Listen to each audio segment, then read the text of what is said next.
Lord Mountbatten said, I have a message from His Majesty the King to deliver to you today. This is His Majesty's message. On this historic day, when India takes her place as a free and independent dominion in the British Commonwealth of Nations,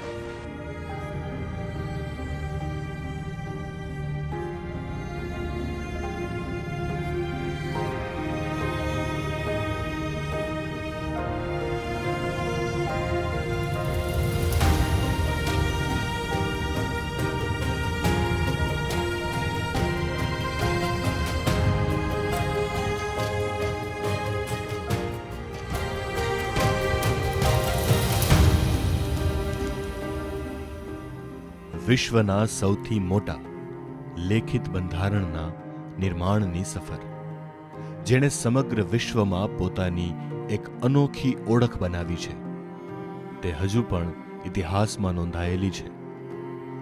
તેની શરૂઆત 1858માં થઈ હતી, જ્યારે British સરકારે ભારતની સત્તા સંભાળી હતી.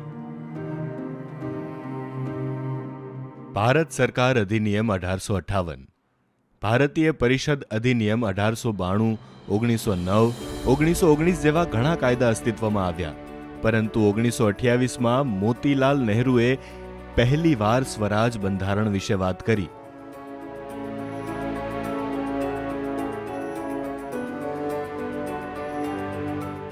પરંતુ ખરો વિચાર 1934માં આવ્યો, જ્યારે M.N. રોયે કહ્યું કે ભારતે પોતાનું બંધારણ જાતે બનાવવું જોઈએ.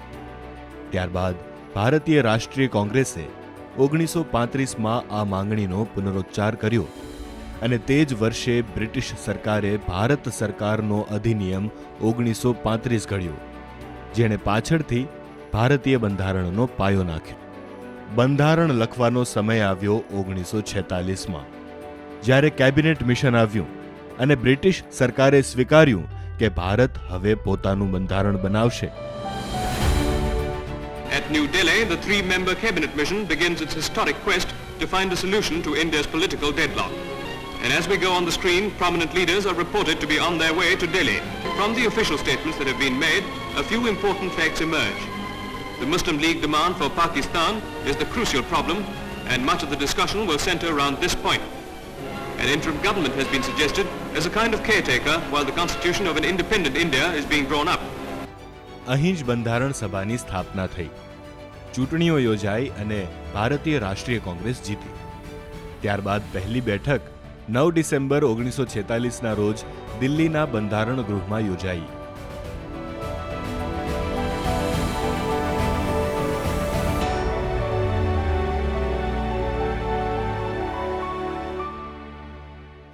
સૌથી વૃદ્ધ સભ્ય ડોક્ટર સચ્ચિદાનંદ સિન્હાને વચગાળાના પ્રમુખ તરીકે ચૂંટવામાં આવ્યા. ત્યારબાદ ડોક્ટર રાજેન્દ્ર પ્રસાદ બંધારણ સભાના કાયમી પ્રમુખ તરીકે ચૂંટાયા. ત્યારબાદ 13 ડિસેમ્બર 1946ના રોજ પંડિત નહેરુએ રજૂ કર્યો ઉદ્દેશ્ય ઠરાવ, જેને આપણે આજે પ્રસ્તાવના તરીકે જાણીએ છીએ. સ્વપ્ન એવું હતું કે એક એવું બંધારણ બને જે બધા ભારતીયોને અનુકૂળ આવે, અને આ જવાબદારી ડ્રાફ્ટિંગ કમિટીને સોંપવામાં આવી હતી, જેની સ્થાપના 29 ઓગસ્ટ 1947ના રોજ થઈ હતી અને તેનું નેતૃત્વ ડોક્ટર ભીમરાવ આંબેડકરે કર્યું. So far as the ultimate goal is concerned, I think none of us need have any apprehensions. None of us need have any doubt. But my fear, which I must express clearly, is this. Our difficulty, as I said, is not about the ultimate future. Our difficulty is how to make the heterogeneous mess that we have today take a decision in common and march in a cooperative way on that road which is bound to lead us to unity. 2 વર્ષ 11 મહિના અને 18 દિવસની મહેનત પછી 26 November 1949ના રોજ એક નવો ઇતિહાસ રચાયો. 284 સભ્યોએ સહીઓ કરી અને ભારતીય બંધારણનો સ્વીકાર કરવામાં આવ્યો. પછી 26 જાન્યુઆરી 1950ના રોજ ભારતીય બંધારણ સંપૂર્ણપણે લાગુ થયું અને ભારત એક પ્રજાસત્તાક બન્યું, એક નવી ઓળખ સાથે. We, the people of India, have solemnly resolved to constitute India into a sovereign democratic republic, to secure to all its citizens justice, social, economic, political, and equality of status and opportunity, to promote among them all fraternity, assuring the dignity of the individual and the unity of the nation. In our Constituent Assembly, this 26th day of November 1949, do hereby adopt, enact, and give ourselves this Constitution. આ સૌથી સંતુલિત બંધારણ પણ છે, કારણ કે તે વિશ્વના ઘણા સફળ દેશોના બંધારણથી પ્રેરિત છે અને ભારતીય નાગરિકોને અનુરૂપ બનાવવામાં આવ્યું છે. અમે કેનેડા પાસેથી સંઘવાદ લીધો, જેમાં કેન્દ્રને મજબૂત બનાવવાની વ્યવસ્થા કરવામાં આવી હતી, જેથી અખંડિતતા જળવાઈ રહે. રાજ્ય અને કેન્દ્ર બંનેની સત્તાઓ સ્પષ્ટપણે યાદીઓમાં વહેંચાયેલી છે. સંઘ યાદી, રાજ્ય યાદી અને સમવર્તી યાદી. અમેરિકાથી પ્રેરિત થઈને મૂળભૂત અધિકારોનું નિર્માણ થયું, જેમાં નાગરિકોને અભિવ્યક્તિની સ્વતંત્રતા, સમાનતા, ધર્મની સ્વતંત્રતા જેવા અધિકારો મળ્યા. જ્યારે DPS આયર્લેન્ડમાંથી લેવામાં આવેલા રાજ્ય નીતિના નિર્દેશક સિદ્ધાંતો રાજ્ય કઈ દિશામાં કાર્ય કરશે તે નક્કી કરે છે. સમાન વેતનની જેમ શિક્ષણ, આરોગ્ય, પંચાયત વ્યવસ્થા ચાલશે. 42માં સુધારાએ ભારતને વધુ એક મજબૂતી આપી અને આપણે બધા એક ધર્મનિરપેક્ષ, સમાજવાદી, લોકશાહી પ્રજાસત્તાક તરીકે ઉભરી આવ્યા. સત્તા 3 સ્તંભોમાં વહેંચાયેલી છે: સંસદ, સરકાર અને ન્યાયતંત્ર. ત્રણેય સ્વતંત્ર છે, પરંતુ એકબીજા સાથે સંતુલન જાળવી રાખે. ફ્રાન્સથી પ્રેરિત થઈને ભારતીય બંધારણમાં સાર્વત્રિક પુખ્ત મતાધિકારનો સમાવેશ કરવામાં આવ્યો, જેના હેઠળ બધા ભારતીયોને મતદાનનો સમાન અધિકાર છે. યુનાઇટેડ સ્ટેટ્સની જેમ ભારતીય સુપ્રીમ કોર્ટ અને હાઈકોર્ટને કોઈ પણ કાયદો જો ભારતીય બંધારણની વિરુદ્ધ હોય તો તેને રદ કરવાની સત્તા આપવામાં આવી છે. સંસદીય પ્રણાલીની પરંપરા આપણે બ્રિટનથી લીધી છે, જ્યાં વડાપ્રધાન સંસદના નેતા હોય છે અને સરકાર લોકો પ્રત્યે જવાબદાર હોય છે. ભારતીય બંધારણ કોઈ સ્થિર દસ્તાવેજ નથી, તે એક વિચાર છે જે સમય સમય પર નવા સમયને અનુરૂપ ઢળે છે. ઘણા સુધારા કરવામાં આવ્યા, જેનાથી બંધારણ વધુ મજબૂત બન્યું, જેમ કે 1976નો 42મો સુધારો, જેમાં 2 નવા શબ્દો ઉમેરવામાં આવ્યા: ધર્મનિરપેક્ષ અને સમાજવાદી. પરંતુ 1978માં 44મો સુધારો અમલમાં આવ્યો, જેમાં મૂળભૂત અધિકારોનું રક્ષણ પુનઃસ્થાપિત કરવામાં આવ્યું અને એવું નક્કી કરવામાં આવ્યું કે કટોકટી જેવી સત્તાઓનો દુરુપયોગ થઈ શકશે નહીં. The first duty of any government is to preserve the country's unity and its integrity. And I think that was being threatened. So far as the President is concerned, he always has had this immunity. It's only been now extended to the Vice President and the Prime Minister. And the intention was not at all to protect anybody who is guilty, but merely to safeguard them from harassment and the use of litigation for political ends or something like that.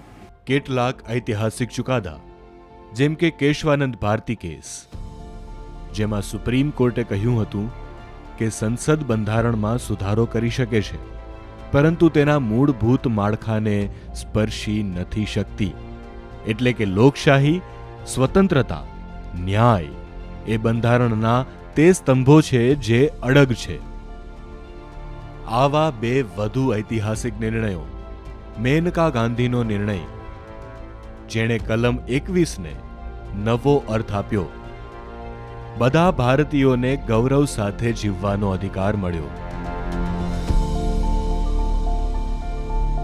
પુટ્ટાસ્વામી કેસમાં supreme કોર્ટે કહ્યું હતું કે ગોપનીયતાનો અધિકાર પણ મૂળભૂત અધિકાર છે. 2014માં ટ્રાન્સજેન્ડર સમુદાયને આપવામાં આવેલ સન્માન અને માન્યતા, આ એક જીવંત બંધારણ છે જે દરેકને સ્થાન આપે છે. મહાત્મા ગાંધી બંધારણ સભાનો ભાગ નહોતા, પરંતુ તેમના વિચારોએ ભારતીય બંધારણને આકાર આપ્યો. સત્ય, અહિંસા, સ્વરાજ અને ગ્રામ સ્વરાજ બંધાरणના પાનાઓમાં સમાવિષ્ટ છે. एक हाथ से तो ताली नहीं बन सकती है. मुझको सब हाथ मिले तब बड़ी ताली में बजा सकता हूँ और तब मैं सारी दुनिया को हंसा सकता हूँ. और पीछे दुनिया क्या कहेगी कि अगर कोई मुल्क को आज़ाद होना चाहिए वो तो हिंदुस्तान इस आज़ादी का के लिए मुल्क है. और मेरी तो तमन्ना ये है, मेरी तो आशा ये है, ईश्वर से प्रार्थना ये है कि हिंदुस्तान ऐसा बने कि जिससे सारी दुनिया कहे कि अगर आज़ाद बनना है तो हिंदुस्तान के जैसे आज़ाद बनो. ऐसा करने में आप लोग बहुत बड़ा हिस्सा ले सकते हैं. सब के सब अपनी जगह पर अपना धर्म का पालन करें तो हिंदुस्तान जैसा मैं आपको कहता हूँ ऐसा बन सकता है. उसमें मुझको तनिक भी शंका नहीं है. ગાંધીજી માનતા હતા કે સ્વતંત્રતા ફક્ત સત્તા પરિવર્તન નથી, પરંતુ દરેક નાગરિકને ગૌરવ સાથે જીવવાનો અધિકાર આપવા વિશે પણ છે. તેમણે અસ્પૃશ્યતા, જાતિવાદ અને સામાજિક અસમાનતા સામે અનેક ચળવળોનું નેતૃત્વ કર્યું. આ જ વિચાર આગળ ચાલીને અનામત, સમાનતાનો અધિકાર અને બંધારણમાં અનુસૂચિત જાતિ અને જનજાતિ માટે વિશેષ જોગવાઈઓમાં ફેરવાઈ ગયો. ગાંધીજીનું સ્વપ્ન હતું કે સ્વરાજ દરેક ગામ સુધી પહોંચે. આ જ વિચારમાંથી પંચાયતી રાજ વ્યવસ્થાનો જન્મ થયો, જે આજે પણ લોકશાહીની પહેલી કડી છે. ગુજરાતની ભૂમિએ પોતાના બીજા પુત્ર, લોખંડી પુરુષ સરદાર वल्लभभाई पटेल आप्या. एक क्रिटिकल दृष्टि हमने बनाई है कि हर चीज की चेष्टा करनी, टीका करनी, टिप्पण करना उसके पर, लेकिन हमें प्रैक्टिकल चीज, कोई व्यवहारू चीज करनी हो तो फिर किताब देखते हैं, किताब में क्या लिखा है, उससे काम नहीं होता. तो हाथ पर चलाने की बात है. तो जो व्यापारी लोग, जो धनिक लोग है, उनके साथ हमें ये जो इनके पास इल्म है वो इल्म भी हमें लेना पड़ेगा और उनका साथ लेना पड़ेगा कि तुम आओ भाई, मुल्क तुम्हारा है और मुल्क में आज तो बहुत मैदान पड़ा है, उसमें जितना काम आप करो, परदेशियों के समय में करते थे, इससे ज्यादा करने का मौका आपको मिलेगा. वो हमसे डरते हैं, हमारा उसको भरोसा नहीं है, हम उनका भरोसा नहीं करते. इस तरह से काम नहीं चलेगा. उनका एक दूसरे का विश्वास पैदा करना चाहिए, तब काम चल सकता है.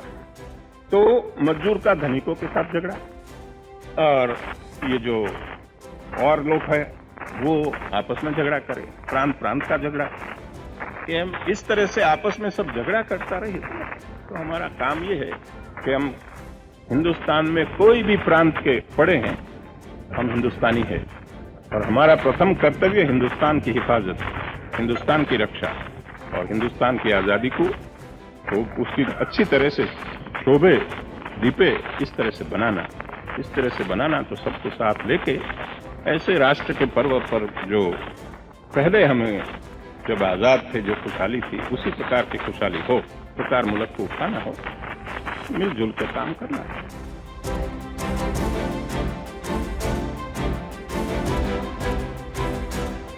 તેઓ ફક્ત બંધારણ સભાના સભ્ય જ નહોતા, પરંતુ અખંડ ભારતના શિલ્પી હતા. તેમના દૃષ્ટિકોણ અને નેતૃત્વએ 562 રજવાડાઓને એક રાષ્ટ્ર બનાવવા માટે એક કર્યા. પટેલે જણાવ્યું કે એક મજબૂત રાષ્ટ્ર માટે નિષ્પક્ષ પ્રશાસન જરૂરી છે.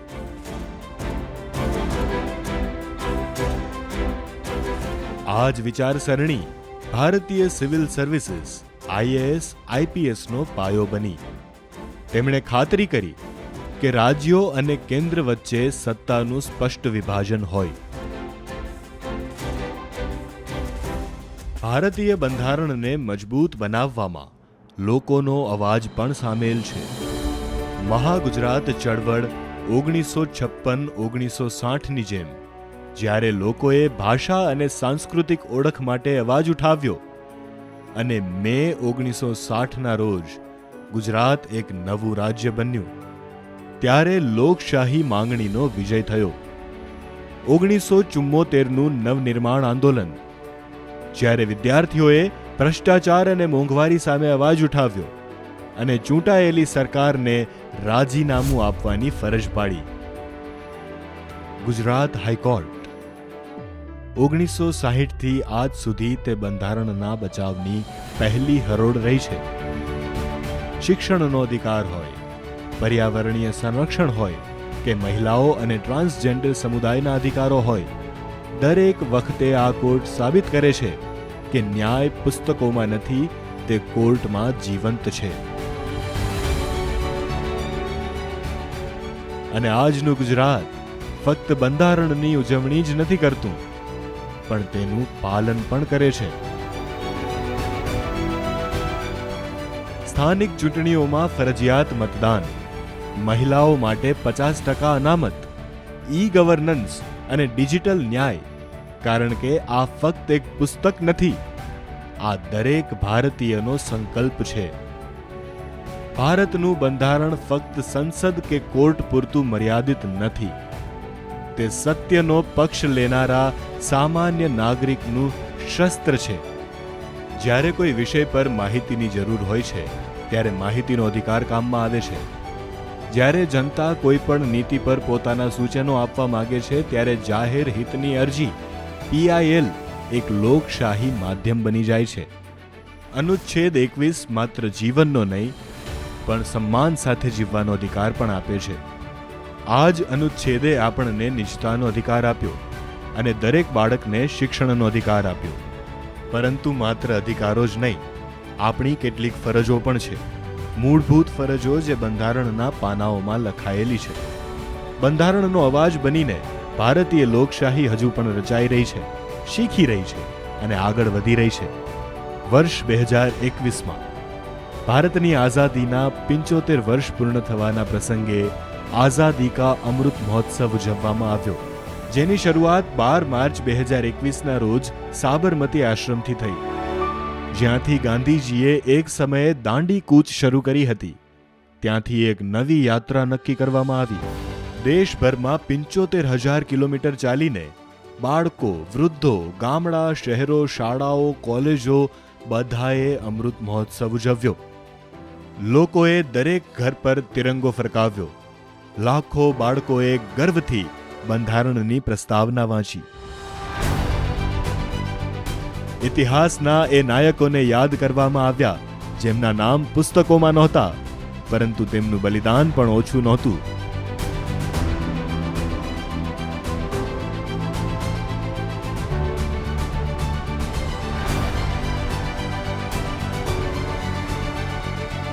દરેક શેરી અને વિસ્તારમાં ચર્ચા થઈ રહી હતી, આપણું બંધારણ આપણને શું કહે છે. ડિજિટલ ઇન્ડિયાએ પણ આમાં ભાગ લીધો. લોકોએ QR સ્કેન કરીને પોતાનું બંધારણ જાણવાનું શરૂ કર્યું. માય ગવર્મેન્ટ પોર્ટલ, ઈ સંવાદ અને અનેક ડિજિટલ ઝુંબેશોએ દેશ અને તેના લોકોને એકબીજાની નજીક લાવ્યા છે. અને પછી આવ્યો પંચ પ્રણ સંકલ્પ, જેને દરેક ભારતીય દ્વારા સ્વીકારવામાં આવ્યો. ભારતને વિકસિત રાષ્ટ્ર બનાવવા માટે ગુલામીની માનસિકતા છોડી દો. આપણા વારસા પર ગર્વ કરો. એકતા અને અખંડિતતા જાળવી રાખો અને એક જવાબદાર નાગરિક બનો.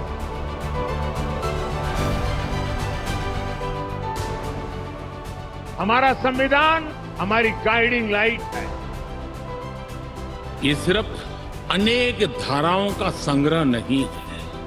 हमारा संविधान सहस्त्रों वर्ष की भारत की महान परंपरा, अखंड धारा, उस धारा की आधुनिक अभिव्यक्ति है. और जब हम इस संवैधानिक व्यवस्था से जनप्रतिनिधि के रूप में ग्राम पंचायत से लेकर के संसद तक जो भी दायित्व निभाते हैं, हमें संविधान के लेटर एंड स्पिरिट को समर्पित भाव से ही हमें अपने आप को हमेशा सज्ज रखना होगा। आज पूरे सामर्थ्य से अपनी सभी विविधताओं पर गर्व करते हुए यह देश आगे बढ़ रहा है और इन सब के पीछे हमारी सबसे बड़ी ताकत हमारा संविधान है। हमारे संविधान के प्रेम्बल की शुरुआत में जो वी द पीपल लिखा, ये सिर्फ 3 शब्द नहीं, वी द पीपल एक आह्वान है, एक प्रतिज्ञा है, एक विश्वास है। संविधान में लिखी ये भावना उस भारत की मूल भावना है जो दुनिया में लोकतंत्र की जननी रहा है। આ સમગ્ર યાત્રામાં ગુજરાતે એક ખાસ ભૂમિકા ભજવી। સાબરમતીથી દાંડી સુધી, ચરખા વર્કશોપથી સંવિધાન સંવાદ સુધી ગુજરાતે માત્ર શરૂઆત જ ન કરી, પરંતુ દરેક પગલે દેશની સાથે ચાલ્યું। ભારતીય બંધારણ સત્ય, સમાનતા અને ન્યાય માટે ઊભા રહેલા દરેક ભારતીય માટે એક માન્યતા। ભારતીય સંવિધાન માત્ર એક પુસ્તક નથી, તે ભારતીયોના હૃદયના ધબકારા છે। જય હિન્દ।